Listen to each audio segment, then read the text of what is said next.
السلام علیکم دوستو، لائف لرننگ چینل کے ساتھ کاشف شہزاد آپ کی خدمت میں حاضر ہے ایک دلچسپ سٹوری لے کر۔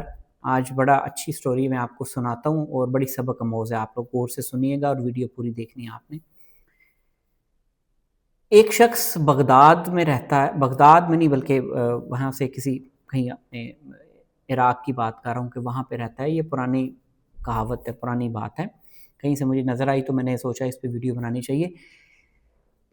ایک شخص اپنے گھر میں رہتا ہے، روزانہ کام پہ جاتا ہے، واپس آتا ہے۔ ایک دن اس کی بیوی نے کہا کہ یہ جو میرے گھر کے ساتھ، میرے باتھ روم کے ساتھ جو باہر درخت لگا ہوا ہے اس کو پلیز کٹوا دیں۔ اس نے حیرانی سے پوچھا کہ کیوں ایسا کیوں کہہ رہی ہو تم؟ اس نے کہا کہ میں جب نہاتی ہوں تو سامنے پرندے نظر آتے ہیں کھڑکی سے، تو میری غیرت گوارا نہیں کرتی کہ مجھے نہاتے ہوئے پرندے دیکھیں۔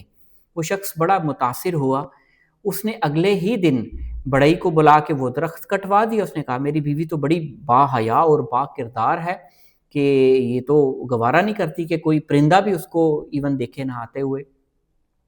کچھ دن گزرے، ایک دن وہ کام سے آیا یا ان یوزلی گھر پہ آیا تو اپنی بیوی کو کسی اور کے ساتھ مشغول دیکھا تو بڑا دکھی ہوا۔ اسے کچھ نہ کہا، سامان اٹھایا اور گھر چھوڑ کر بغداد چلا گیا۔ جب آپ کے ساتھ اس طرح کا واقعہ ہوتا ہے تو پھر آپ کسی کو بتا بھی نہیں سکتے اور دکھ بھی آپ کو بڑا ہوتا ہے۔ اللہ پاک سب کو محفوظ رکھے۔ بغداد چلا گیا، کاروبار سٹارٹ کیا، اللہ تعالیٰ نے برکت ڈالی، صاحب کاروبار لوگوں میں شمار ہونے لگا، وہاں کے کوتوال تک اس کی رسائی ہو گئی، اتنا اچھا کاروبار کرنے لگا۔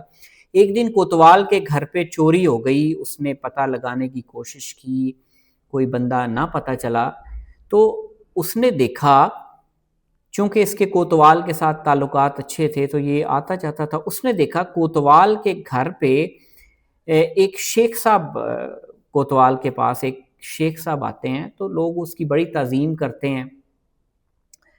تو اس نے تھوڑا غور کیا تو اس نے دیکھا وہ جو شیخ صاحب آتے ہیں نا، وہ آدھا پاؤں زمین پہ رکھ کے چل رہے ہیں،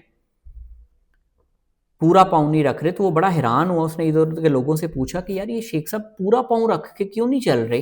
تو لوگوں نے کہا کہ شیخ صاحب پورا پاؤں زمین پہ اس لیے نہیں رکھتے کہ وہ کہتے ہیں کہ مجھے ڈر ہے کہ کیڑے مکوڑے نہ میرے پاؤں کے نیچے آ جائیں۔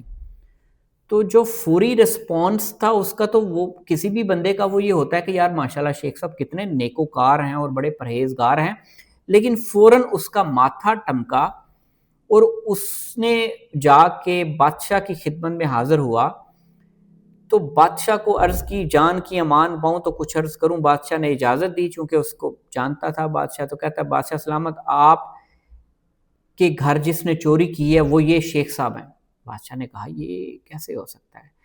اس نے کہا سر آپ چیک کر لیں، آپ کا سامان مل جائے گا۔ بادشاہ کو گرفتار، اس کو شیخ کو گرفتار کر لیا، سامان برآمد ہو گیا۔ لوگوں نے بعد میں پوچھا، بادشاہ نے بھی پوچھا کہ یار تمہیں کیسے پتا چلا ہے کہ اس نے چوری کی تھی؟ مسکرایا اور کہا کہ بادشاہ سلامت، مجھے میرے گھر کے درخت نے یہ نصیحت کی تھی کہ جو بندہ بہت زیادہ نیک نظر آنے کی کوشش کرتا ہے، بہت زیادہ پرہیزگار شو کرنے کی کوشش کرتا ہے اپنے آپ کو، اس سے بچ کے رہنا۔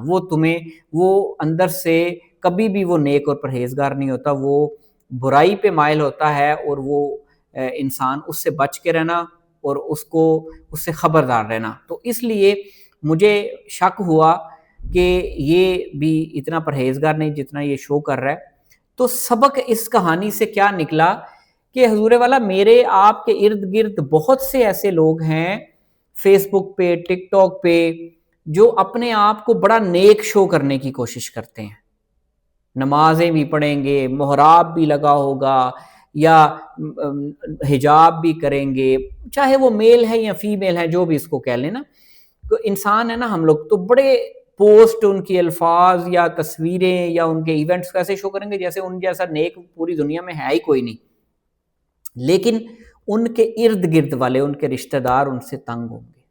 تو حضور والا کیا فائدہ آپ کی ایسی پرہیزگاری کا، آپ کے ایسے کردار کا، کہ اس کا فائدہ آپ کے قریبی لوگوں کا نہ ہو سکے؟ تو یاد رکھیے، اگر آپ اچھے ہیں تو آپ کے ارد گرد والے بھی آہستہ آہستہ آپ کو تسلیم کر لیتے ہیں کہ آپ اچھے ہیں۔ اگر وہ تسلیم نہیں کرتے نا اچھے، اتنے آسان تو وہ بھی تسلیم نہیں کرتے، لیکن اگر آپ اچھے ہیں تو لوگ تسلیم کر لیتے ہیں، یا ایٹ لیسٹ آپ جن لوگوں میں رہتے ہیں، جن لوگوں سے ڈیلنگ کرتے ہیں، ان کے منہ سے آپ کے بارے میں اچھے الفاظ اگر نکل رہے ہیں تو اس کا مطلب ہے آپ واقعی اچھے ہیں. ورنہ فیس بک پر، ٹک ٹاک پر میرے جیسے اور بھی کئی ہوں گے جو بڑے رائٹنگ کرتے ہیں، اور بعض دفعہ امپریشن اس سے ملتا ہے کہ یار یہ پتہ نہیں کتنا نیک اور کتنا پرہیزگار بندہ ہے. میں بڑا گناہگار بندہ ہوں، اور ہر وقت اللہ سے معافی مانگتا ہوں، آپ سے بھی معافی مانگتا ہوں کہ مجھے معاف کر دیجیے اگر میرے کسی عمل سے، میری کسی تحریر سے آپ کو یہ تاثر ملا ہے کہ میں بڑا نیک ہوں، تو اس تاثر کو ختم کر دیجئے. میں بھی آپ کی طرح کا ایک عام انسان ہوں، غلطیاں میرے سے بھی ہوتی ہیں، کوتاہیاں میرے سے بھی ہوتی ہیں، اس لیے مجھے بہت نیک نہ سمجھے. ہاں بعض دفعہ شاید کوئی پوسٹ، کوئی کہانی ایسی آ جاتی ہے، میں شیئر کرتا ہوں. میں پچھلے 7 سال سے سوشل میڈیا سے کنیکٹڈ ہوں، اور میں ایک مستقل کانٹینٹ شیئر کر رہا ہوں، کوئی ڈیفرنس کانٹینٹ، ایک مستقل کانٹینٹ شیئر کر رہا ہوں، اور میں وہ کانٹینٹ شیئر کرتا ہوں، کوشش کرتا ہوں جس کو میں خود بھی عمل کروں تاکہ میں شیئر کروں اگر کسی کے کام آ جائے. ادروائز میں بڑا کم شیئر کرتا ہوں. آپ میرے لیے بھی دعا کیجیے گا، میں آپ کے لیے دعا گو ہوں. اللہ تعالیٰ آپ کے لیے آسانی پیدا کرے، اور لائف لرننگ کے چینل پہ آپ ویڈیوز دیکھتے رہیے، آپ کو دلچسپ ویڈیوز ملتی رہیں گی. بہت شکریہ آپ کا، دعاؤں میں یاد رکھیے گا. Thank you very much.